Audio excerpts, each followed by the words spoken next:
যুক্তরাষ্ট্র পশ্চিমা দেশগুলিতেও আটককৃতদের গোপন জিজ্ঞাসাবাদের সেল রয়েছে। আয়না ঘরের দায় কেবলমাত্র শেখ হাসিনার উপর চাপানোর চেষ্টা করে যাচ্ছে। আমরা ভুলে যাই ১/১১ সরকারের কথা।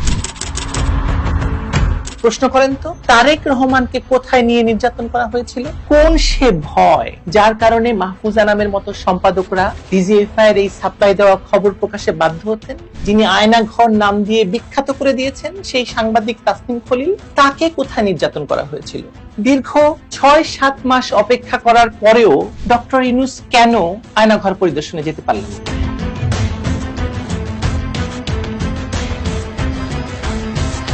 আয়নাঘর কিংবা দেশের গোয়েন্দা বাহিনীর গোপন টর্চার সেল এখন আর গোপন কোনো বিষয় নয়। আগেও ছিল, এখন সবাই জানি আমরা। আগে আমরা জানতাম যে দেশের পুলিশ গ্রেপ্তার করা ছাড়াও আরো এক ধরনের পদ্ধতি আছে, যেখানে গোয়েন্দারা এসে সন্দেহভাজনকে তুলে নিয়ে যায় এবং দীর্ঘদিন তার কোনো হদিস থাকে না। সে হারিয়ে যায় না কোথায় যায় রাষ্ট্র বলতে পারে।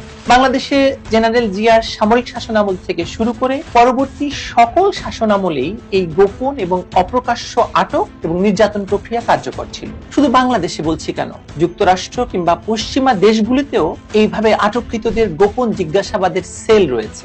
এ নিয়ে পশ্চিমেও সুশীল সমাজ প্রতিবাদ করে, প্রতিরোধ করে নিয়মিতই। বাংলাদেশে এখন একচোখা একটি গণমাধ্যম আছে, তারা এই গোপন বন্দিশালা কিংবা কথিত আয়না ঘরের দায় কেবলমাত্র শেখ হাসিনার উপর চাপানোর চেষ্টা করে যাচ্ছে। অথচ র্যাব গঠনের পর থেকেই আমরা জানতাম যে এই বাহিনীকে বিএনপি এবং জামাত জোট সরকার ফ্রি হ্যান্ড দিয়েছিল বিরোধী আওয়ামী লীগ দমনের জন্য, এবং গুম নির্যাতন শেষে ক্রস ফায়ার নামক একটি বিচার বহির্ভূত হত্যাকাণ্ড এই বাহিনীর নিয়মিত কাজের অংশ হয়ে গিয়েছিল। আমরা ভুলে যাই ১/১১ সরকারের কথা, যখন এই বিচার বহির্ভূত হত্যাকাণ্ড, আটক এবং নির্যাতনের শিকার হওয়া রাজনৈতিক নেতৃবৃন্দের কথাও আমরা ভুলে যাই। এই গণমাধ্যমই তখন নির্যাতনের মুখে স্বীকারোক্তি নেওয়া নেতৃত্বের ভিডিও সাপ্লাই দিত বিভিন্ন বাহিনী তথা র্যাব, ডিজিএফআই এর পক্ষ থেকে, এবং মাহফুজা নামের মতো সম্পাদককেও সেগুলি বিনা যাচাই বাছাইয়ে প্রকাশ করতে হতো। প্রশ্ন করা উচিত, কোন সে ভয় যার কারণে মাহফুজা নামের মতো সম্পাদকরা ডিজিএফআই এর এই সাপ্লাই দেওয়া খবর প্রকাশে বাধ্য হতেন? এটা আর কিছুই নয়, এইসব গোপন কারাগারে বন্দী হওয়ার ভয়। ঢাকা ক্যান্টনমেন্টের কচু খেতে চা খাওয়ার দাওয়াত পাওয়া মানেই সেখানে যেতে হবে। এই কালচার কি শেখ হাসিনার আমলে শুরু হয়েছিল, নাকি এই কালচার আসলে স্বৈরশাসক জিয়া, এরশাদ থেকে শুরু করে খালেদা জিয়া বা শেখ হাসিনার আমল, সব আমলেই ছিল? আমরা ওবায়দুল কাদেরের কথা মনে করি, শেখ সেলিমের কথা মনে করি, তারা আওয়ামী রাজনীতি করতেন, তাদেরকে নির্যাতন করা হয়তো বৈধ ছিল। কিন্তু প্রশ্ন করেন তো, তারেক রহমানকে কোথায় নিয়ে নির্যাতন করা হয়েছিল? এমনকি এই নির্যাতনের জায়গাকে যিনি আয়না ঘর নাম দিয়ে বিখ্যাত করে দিয়েছেন সেই সাংবাদিক তাসনিম খলিল, তাকে কোথায় নির্যাতন করা হয়েছিল? কাফরুল থানায়? নিশ্চয়ই না। তাহলে তখনও যদি এমন আয়নাঘর বা নির্যাতন কক্ষ থেকে থাকে, তাহলে এখন আমরা শুধুমাত্র শেখ হাসিনার আমলেই এই আয়নাঘর তৈরি হয়েছে বা কাজ করেছে সেটা বলা কি সাংবাদিকের সততার পরিচয়? নিশ্চয়ই না। বাংলাদেশের রাষ্ট্র ক্ষমতা ভাগাভাগি হয় আমলা, সেনাবাহিনী এবং রাজনৈতিক দল সমূহের মধ্যে।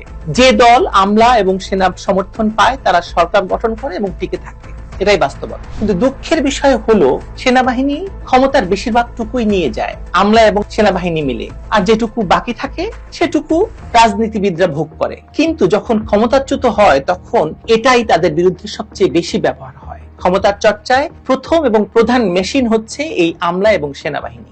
আমরা এই আমলে পেশারে দেখতে পাচ্ছি না। দীর্ঘ ৬-৭ মাস অপেক্ষা করার পরেও ডক্টর ইউনূস কেন আয়নাঘর পরিদর্শনে যেতে পারলেন না? কারণ সেনাবাহিনী এবং র্যাব সহ গোয়েন্দা বাহিনীগুলোর পক্ষ থেকে নিরন্তর তাদেরকে বাধা দেওয়া হয়েছে। কিন্তু যখন দেখা গেছে যে জাতিসংঘ সহ বিদেশিরা তাতে নাখোশ হচ্ছে এবং তারা ডক্টর ইউনূসের শেখ হাসিনা নিধন মিশনকে প্রায় ভণ্ডুল করে দিতে পারে, তখন তড়িঘড়ি করে গোলাপি তোয়ালে, স্টিলের electric shock chair, fan, AC, কমোডওয়ালা আয়নাঘর পরিদর্শন করতে গেছেন ডক্টর ইউনূস তার সাঙ্গপাঙ্গদের নিয়ে। সেখানে গিয়ে তারা ফটো সেশন করেছেন। সরকারের ২-৩ প্রিয় সাংবাদিক ছাড়া কাউকে সেখানে নেওয়া হয়নি। কথা ছিল গুমের শিকার পরিবারগুলোর সদস্যরা যাবেন ডক্টর ইউনূসের সঙ্গে, কিন্তু তাও সম্ভব হয়নি, কারণ তাতে এই সাজানো আয়নাঘরের জারিজুরি ফাঁস হয়ে যেতে পারে। এখনো ডক্টর ইউনূস ভয়ে কোথায় এই আয়নাঘর, কোথায় তারা পরিদর্শন করেছেন সেটাও আমরা জানতে পারিনি। কেন এখনো আয়নাঘর নিয়ে এত লুকোছাপা, কেন এত ভয়? কারণ এখনো ক্ষমতায় থাকতে হলে ডক্টর ইউনূসকে, এসব বাহিনীকে ক্ষমতার হিস্সাদার না রেখে একদিনও টিকে থাকা সম্ভব নয়। সেনাবাহিনী যদি ডক্টর ইউনূসের উপর থেকে সমর্থন সরিয়ে নেয় তাহলে তার অবস্থা হবে ভয়ঙ্কর। কোথায় কিভাবে পালাবেন সেটা তিনি নিশ্চয়ই হিসেব করে রেখেছেন। তিনি বুদ্ধিমান মানুষ, তাতে কোনো রকম সন্দেহ নেই। এমনটা ঘটার যে সম্ভাবনা নেই তা কি বলা যায়? আমি দেখতে পাচ্ছি ডক্টর ইউনূসের আমলেও বাংলাদেশ একটি বিরাট আয়নাঘর। অপারেশন ডেভিল হান্টের নামে ৫,০০০ মানুষকে আটক করা হয়েছে, যাদের বেশিরভাগের বিরুদ্ধে কোনো মামলা নেই। কিন্তু আমরা জানি শেখ হাসিনার ১৫ বছরে বিএনপি জামায়াতের অভিযোগ ছিল যে লাখ লাখ মানুষকে বিনা বিচারে আটক রাখা হয়েছে। কিন্তু যখন মুক্তি দেওয়া হলো তখন দেখলাম যে আইন উপদেষ্টা মাত্র ২৬ জন লোককে পেলেন মুক্তি দেওয়ার জন্য। বাকি কারা ছিল তাহলে? এখানে ছিল হচ্ছে জঙ্গিরা এবং দাগী আসামিরা, যারা কোনো না কোনো মামলায় সাজাপ্রাপ্ত। আর এই ভয়ঙ্কর জঙ্গির কথা বললাম, এখন তারা মুক্ত। যারা সামনের বাংলাদেশকে হয় ভয়ঙ্কর দোজক বানাবে, না হলে আপনার আমার জীবন দোজক বানাবে। এই যে ৫,০০০-এর বেশি বন্দী গত ৫ দিনে বা বিগত ৬ মাসে আটক হওয়া আরো হাজার বিশেক মানুষ, যাদেরকে কেবলমাত্র আওয়ামী লীগ বলে আটক করা হয়েছে, তাদেরকে কি মনে করেন জামাই আদরে রাখা হয়েছে? এই মুহূর্তে বাংলাদেশের কোথাও না কোথাও কোনো না কোনো গোপন বন্দিশালার নির্যাতন কক্ষে কোনো না কোনো মানুষকে আওয়ামী লীগ করার জন্য নির্যাতন সহ্য করতে হচ্ছে। আমি দেখি, আমি শুনতে পাই তাদের আত্মচিৎকার। কথিত আয়নাঘরের মতো বন্দিশালার দেওয়ালগুলো সেই চিৎকারে বিদীর্ণ হচ্ছে। চোখ বেঁধে রিমান্ডের নামে তাদের উপরেও কোনো না কোনো অফিসার চালাচ্ছেন নির্মম নির্যাতন। হিসাব করে দেখুন তো, অপারেশন ক্লিন হার্ট থেকে এই যে চলমান ডেভিল হান্ট অপারেশন পর্যন্ত কারাগারে বন্দী অবস্থায় কতজনের মৃত্যু হয়েছে? সবাই নাকি হার্ট অ্যাটাক করে। মানে আটক হলেই কেন হার্ট অ্যাটাক করে সেই প্রশ্ন কিন্তু আমরা তুলি না, কিন্তু তোলা তো উচিত, তাই না? আমি তো দেখি আয়নাঘর বা গোপন বন্দিশালা সবসময় বাংলাদেশে ছিল, এখনো আছে, ভবিষ্যতেও থাকবে।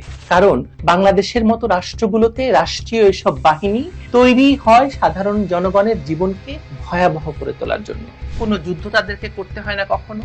রাষ্ট্রের বেতনে তারা জনগণের উপরেই চালায় নির্মম নির্যাতন। আপনি আজ মুক্ত আছেন, কিন্তু কালকে থাকবেন কিনা জানেন না। কালকে আপনিও হতে পারেন ডক্টর ইউনূসের এই নতুন বন্দিশালার বা আয়নাঘরের বন্দী। পুরো বাংলাদেশ এখন একটি আয়নাঘর, আমি তাই দেখি। আপনি দেখেন না?